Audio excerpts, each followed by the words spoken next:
Doe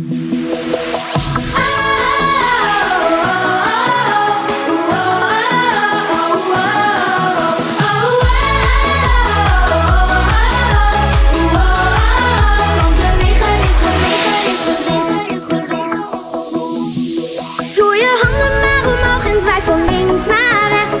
Van links naar rechts, we gaan van links naar